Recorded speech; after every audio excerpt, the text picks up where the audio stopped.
Hello, my name is Cortez Smith, a junior and undergraduate at Morgan University. Today we'll be discussing the northern regions of Africa, its governments, agriculture, and politics, and many more diverse subjects as we get into depth about the region. Thank you and enjoy.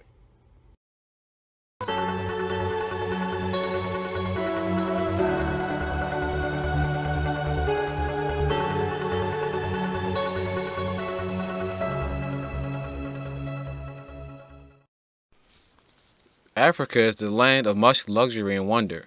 It is considered the second largest continent on the planet, running 30.2 million kilometers squared, and populates up to 1.1 billion people. There are a lot of interesting facts about Africa, such as being the homeland known to mankind, thanks to the Leakey family and other anthropologists and their amazing discoveries that will forever change the world. As we view the northern regions of Africa, such as Western Sahara, Morocco, Algeria, Tunisia, Libya, Egypt, Sudan, and South Sudan, we will further view more interesting facts about the remarkable land of Africa.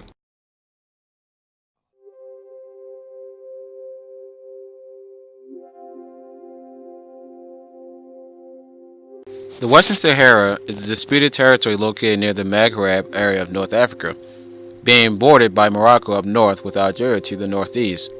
In recent news supported by national statistics, Western Sahara has a population of over 500,000 people. Western Sahara's government has been under control by Moroccans since 1976. Recently, in 1884, it was controlled more by the Spanish, and during this time, there was a group of people who represented themselves as the Polisario, early back in 1970, but they established themselves on the May 10th of 1973. Morocco controlled the Western Sahara region mainly by the Madrid Agreement, whereby Spain negotiated with Morocco and Mauritania after the Green March over 300,000 Moroccan citizens in Western Sahara. Despite the International Court of Justice that rejected territorial claims by Morocco, the Madrid Agreement was signed on November 1975, and Spain ended its colonial rule. With the uprising of a formal territorial area in Western Sahara and the Polisario remaining on the land, they too declared their independence as the Saharan Arab Democratic Republic on February 26, 1976, with its first government on the 4th of March as a Mohammed Abdelaziz Polisario Secretary General, or also known as the SADR President. With both uprising from a government stood in one area of a referendum by the UN, with the United States afar, became a translating period of a people plan between Morocco and the Polisario citizens. Of the Polisario, especially during the guerrilla war led by Polisario against Moroccan forces until 1991. James Baker, one of the UN Special Envoy Arrangement Agreements on a referendum which was successful and later became known as the Framework Agreement on the third, or they actually called it the Third Way. Certain rights limited to the Saharan people, with majority empowerment residing with Morocco. The violent crashes began to uprise again, with the U.S. monitoring the Western Sahara state of Africa currently up to date. Beyond that of the government of the Western Sahara, there's a language called the Hassaniya Arabic or the Moroccan Arabic, but nevertheless there's a primary language of Berber. And there's a Western capital as far as the capital of Western Sahara is Leon. They have a currency of MAD or MAD, but more than likely the long-term goals in Western Sahara ties with Algeria and Morocco holds power over Western Sahara in this long-term struggle for self-determination. Morocco. Generally, Morocco and its ties and affairs with Western Sahara plays a role in the style of government alongside with the historical background. This background makes it interesting as to how the area became the way it is today. When considering the primary language of Berber in Western Sahara and referring to Morocco, it has been the home of Berbers since the 2nd millennium BC. In AD 46, Morocco was annexed by Rome as part of the province of Mauritania until overran in the 5th century by the Vandals. Before the Berbers resided in Morocco, they took control of a large area of Moorish Spain until they were expelled in the 13th century, along with the Arabs, who before in 685 invaded Spain, bringing Islamic practices with them. Eventually, Portugal and Spain began invading Morocco, which helped unify land defenses, but conflicts arise between Berbers and the Arabs. Constitutionally, there are also governmental forms of monarchy, and then we go into its culture, which lasts a whole entire lifetime as far as Morocco its architecture, its geography, and more controversially, the way system of government is set up for the people.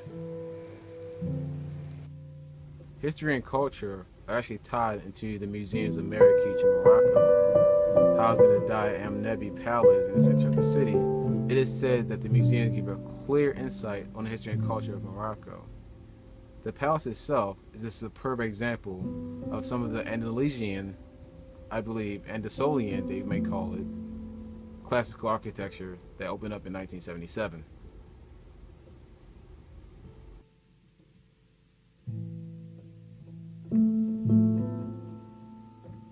Exhibits at the museum includes a collection of many historical Moroccan art, alongside with traditional books, pottery, and even coins representing Moroccan, Jewish, and Arabic cultures. And she describes the army going into Spain. She says the army was black as ink. The general was blacker still. Meaning the general was the only one riding a white horse. So his blackness against that whiteness looked blacker than the rest of them.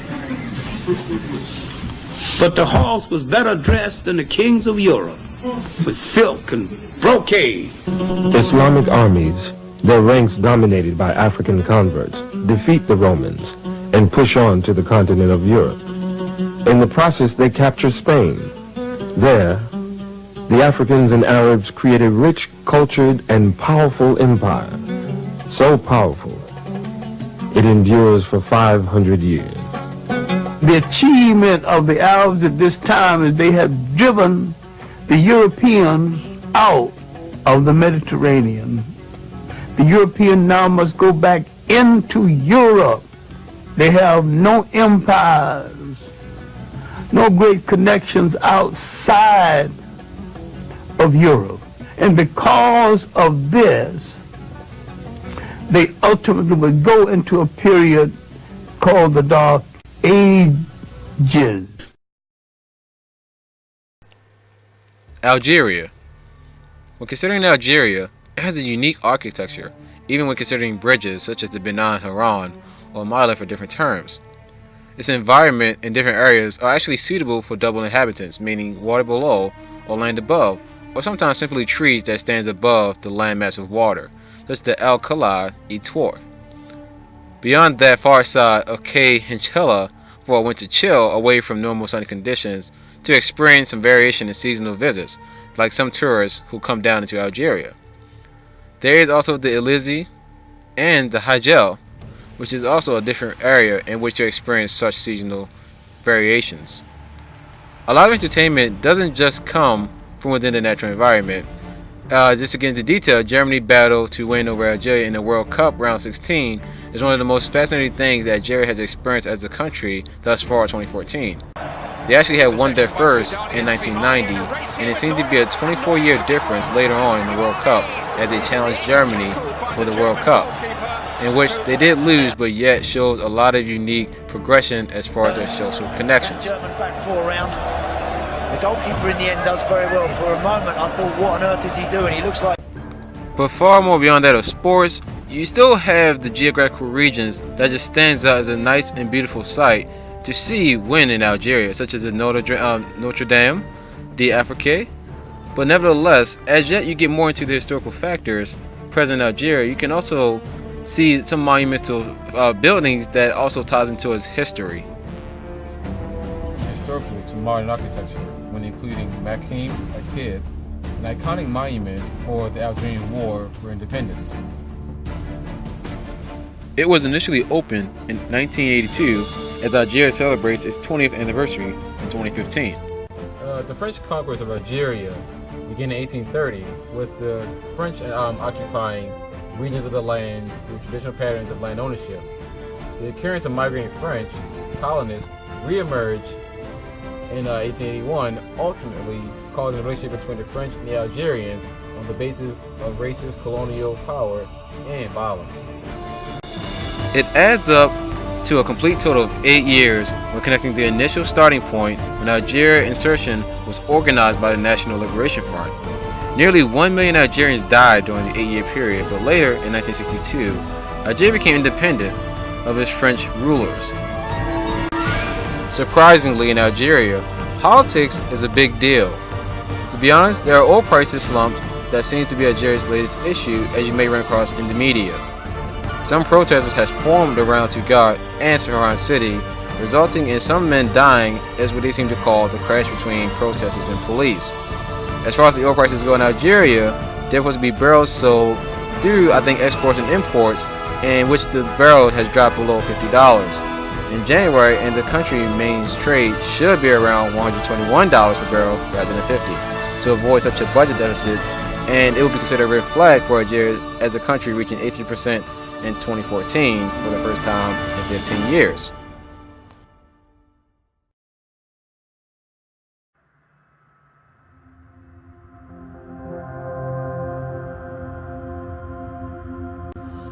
When taking the viewpoint from left to right, you can see Tunisia, and it is considered almost the smallest area in the northern region of Africa.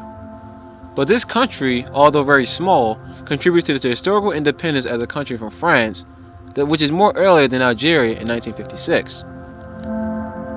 Ancient travelers up north from Saudi Arabia and other European countries coming to Africa through Tunisia will embark through the starting desert-type geographics of the Sahara deserts or the Atlas Mountains.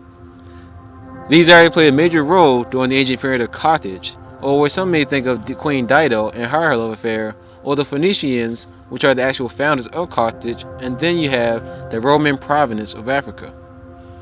Importantly, a lot of settlements and rifts took place on the closest northern region of Africa through Tunisia, where in the 5th century a group of Germanic people called the Vandals who sacked Rome in 455 when they maintained a kingdom in North Africa from 429 to 534 AD. The Vandals were actually ordained Assyrian Christians and considered peaceful people, but during the persecution of the Roman Catholic Church, a more fierce approach would be the appropriate description. Later occupation comes into play in the 6th century with ruler or emperor Justinian, who sent an army with a general named Belisarius, where the siege of the Vandals took Carthage. This ruling after the Vandals was from 584 AD, and it lasted until 698 AD. In the 8th century, the Arabs made ruler of the Tunisia country in the northern region of Africa, where Tunisia began to prosper and flourish in trade. When the Arabs stood as conquerors at the time, a great mosque was constructed, known as the Quran, that was constructed in 670 AD. This shortly declined in the 12th and 16th century around the coastal lines area from the prior invaders. Currently, President Zine Abidine bin Ali positions Tunisia with exports through liberational acts.